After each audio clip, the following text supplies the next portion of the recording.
کہتے ہیں کہ میں مدینہ کی ریاست بناؤں گا.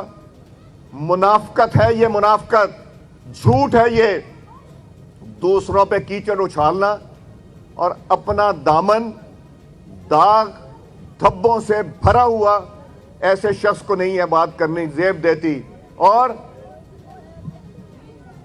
جو آڈیو لیکس آئی ہیں، کیا مدینہ کے ریاست کے حکمران ایسی باتیں کرتے ہیں؟ یہ سب نے سنی ہے، کوئی ڈھکی چھپی نہیں. مذہب کو استعمال کر کے تم لوگوں کے دل جیتنا چاہتے ہو، مگر دل تو شاید تم جیت لو کچھ نادان لوگوں کے، مگر اللہ تعالیٰ کی مار سے کیسے بچو گے؟ پھر یہ بچنا چاہتے ہیں کہ چونکہ ان کی بچی کا کیس اسلام آباد ہائی کورٹ میں چل رہا ہے، چند دنوں میں فیصلہ آنے والا ہے، توشہ خانہ کا کیس چل رہا ہے، ان کے خلاف فورن فنڈنگ کا، جہاں ہندوستان کے نیشنل، اسرائیل کے نیشنل، ان سے بھی پیسے لیے ہوئے انہوں نے، اور چھپایا، بتایا نہیں، اور بار بار پوچھنے پہ بھی کہتے تھے کہ ہم نے تو نہیں لیے، مگر اسٹیٹ بینک آف پاکستان نے سامنے رکھ دی ساری کہ کہاں سے پیسہ آیا اور کس نے بھیجا. امریکہ میں بیٹھے ہندوستان کے شہریوں نے بھیجا، اسرائیل کے شہریوں نے امریکہ میں بیٹھے بھیجا، پاکستانیوں نے بھی بھیجا. مگر جب یہ ہم دیکھتے ہیں تو نظر آتا ہے کہ شکنجہ تنگ ہوتا جا رہا ہے، ان کا پھندا گلے میں پڑ گیا. اب یہ دیکھنا ہے کہ فیصلہ کب ہوتا ہے. یہ فیصلہ دور نہیں ہے، ان سب کے فیصلے ہوں گے. ایک نیا شوشہ چھوڑ دیا کہ باجوہ صاحب نے پی ڈی ایم اور پیپلز پارٹی کی حکومت بنائی.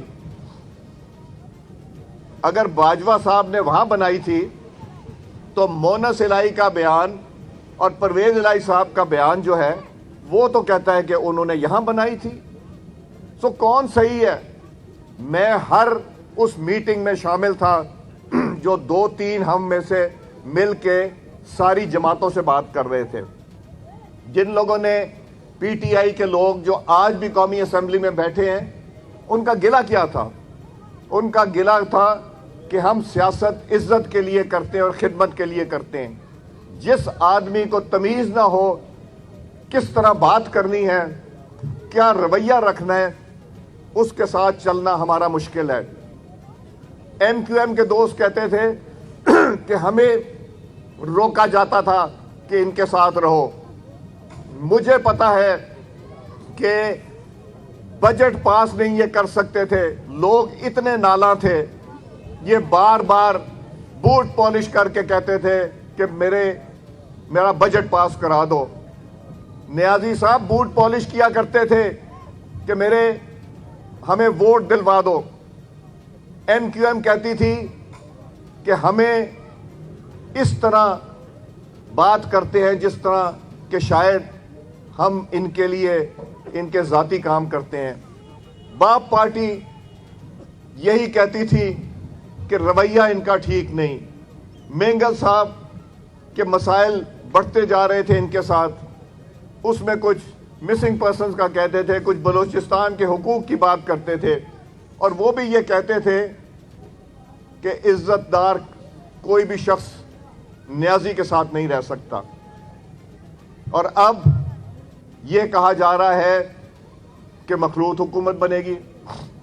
یہ کہا جا رہا ہے کہ باجوہ صاحب نے پہلے تو امریکہ نے بنائی تھی حکومت، یہ کہتے تھے، وہ سائفر کا بھی جھوٹ نکل آیا، اسٹیبلشمنٹ کو پریس کانفرنس کرنی پڑ گئی یہ کہنے کے لیے کہ یہ جھوٹ کر رہے ہیں.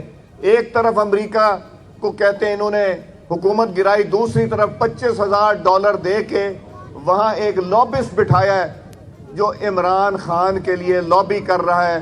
امریکہ میں جھٹلا دیں، کہہ دیں آ کے کہ میں نے نہیں بٹھایا، نہیں کہہ سکتے. وہ لابی یہ کر رہا ہے کہ بھائی عمران خان کو معاف کر دو، عمران خان آگے سے تمہارے خلاف نہیں بولے گا. مگر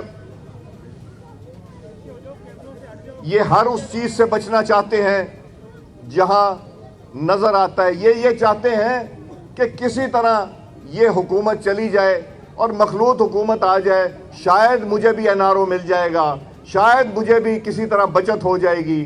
اب بچت نہیں ہوگی۔ نیازی صاحب، آپ نے جو ظلم اس ملک پہ کیا، آپ نے جن کا ایجنڈا لے کے آئے تھے وہ ایجنڈا پورا کرنے کی کوشش کی، ملک کو بے وقوف بنایا، اسٹیبلشمنٹ کو بے وقوف بنایا، عوام کو بے وقوف بنایا۔ اب لوگ بے وقوف بننے کو بالکل تیار نہیں ہیں۔ نہ تو پی ڈی ایم کی حکومت اور پیپلز پارٹی کی حکومت باجوہ صاحب نے بنائی، نہ کسی اور نے بنائی، یہ نیازی کی نفرت میں بنی ہے۔ عوام کی نفرت، ووٹرز کی نفرت، ایم این ایز کی نفرت، ان جماعتوں کی نفرت جنہوں نے ان کے ساتھ 4.25 سال گزارا کیا۔ کیوں گزارا کیا اور کس کے کہنے پہ گزارا کیا یہ آپ بھی جانتے ہیں، مگر جب انہوں نے ہاتھ کھڑے کر دیے کہ ہم اب بالکل مداخلت نہیں کرنا چاہتے تو یہ آگ بگولا ہو گئے کہ آپ کا تو فرض ہے ہماری مدد کرنا، آپ کیسے کہہ سکتے ہیں کہ آپ مدد نہیں کر سکتے؟ مگر اب مدد نہیں ہوگی۔ اگلا جو الیکشن آئے گا اس میں وہ بے ساکیاں نہیں ہوں گی۔ عمران خان تمہارے پاس جو 2018 میں تھی، وہ شخصیات نہیں ہوں گی، وہ لوگ نہیں ہوں گے تمہیں جنہوں نے لا کے یہاں پہ بٹھایا، وہ فنڈنگ نہیں ہوگی یہودیوں کی اور ہندوؤں کی جو تمہیں ملی، وہ بھی نہیں ہوگی تمہارے پاس۔ تمہارے خلاف دائرہ تنگ ہوتا جا رہا ہے، تم کیسز بھگتنے کی تیاری کرو۔ کیا اس حکومت نے آ کے ایک آدمی کو بھی نیب میں اریسٹ کرایا؟ اس لیے کہ نیب آزاد ہے۔ نیب پہلے جو کرتی تھی وہ پہلے گرفتار کرتی تھی، پھر انویسٹیگیشن شروع کرتی تھی۔ نیب نے 90 دن کے لیے حراست میں رکھتی تھی، پھر جیل بھیجتی تھی۔ ایک بھی شخص کو نہیں حراست میں لیا۔ نیب اپنا کام کرے، ہمارا کام نہیں ہے نیب کو کہنا، اس لیے کہ اگر تم طاقت میں آ کے بادشاہت کی کرسی پہ بیٹھ کے کسی سے ظلم کرتے ہو، یا عدل کی کرسی پہ جس طرح ثاقب نثار نے بیٹھ کے کیا ظلم کرو گے، تو یاد رکھو تمہیں اس جہان میں بھی اس کا بدلہ ملے گا اور اگلے جہان میں بھی ملے گا۔ خان نے اپنی کرسی کو استعمال کر کے، اور کہتے ہیں باجوہ صاحب نے یہ بار بار یہی کہتے ہیں، عمران نے اپنی کرسی کو استعمال کے لوگوں کو حراست میں لیا، اور اس حکومت نے کسی کو حراست میں کرسی استعمال کر کے نہیں لیں گے۔ ثاقب نثار نے جو فیصلہ دیا، جو صادق اور امین کا دیا، وہ تمہارے سامنے آ گیا۔ ثاقب نثار جو گھڑیاں چوری کرتا ہے اور توشے خانے کی چیزیں چوری کرتا ہے، وہ ایماندار ہو سکتا ہے؟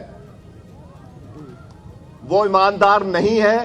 تم نے جو دیا وہ میں نے بھی ایفیڈیوٹ دیا ہے جہاں اس نے لکھا ہے اور سائن کیا ہے کہ یہ میرے پاس بے نامی ٹرانزیکشن ہے، جو 300 کنال کا گھر اس نے لیا، اور ثاقب نثار نے اس کو بھی کیا۔ اور اب ثاقب نثار کہتا ہے کہ کسی کی مجال نہیں تھی۔ ثاقب نثار، مت ایسی باتیں کرو، اللہ تعالیٰ کی پکڑ تم پہ زیادہ ہوگی۔ عدل کی کرسی پہ بیٹھ کے تم نے لوگوں کو انصاف نہیں دیا، تمہارے ساتھ عبرتناک اس جہان میں اور اگلے جہان میں بھی ہوگا۔ اور عمران خان تمہارے ساتھ بھی تمہیں شکست فاش ہوگی انشاءاللہ۔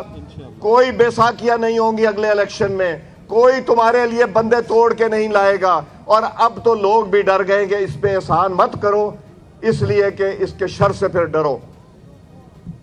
کوئی بھی جس کا ذہن ٹھیک ہو اب یہ نہیں سوچ سکتا کہ پاکستان کو جس جگہ 2019 میں آئی ایم ایف کو بیچا ہے عمران خان نے، جو ایگریمنٹ کیا، بدقسمتی سے وہ پاکستان کی حکومت کو آئی ایم ایف کے ایگریمنٹ کو ماننا پڑتا ہے۔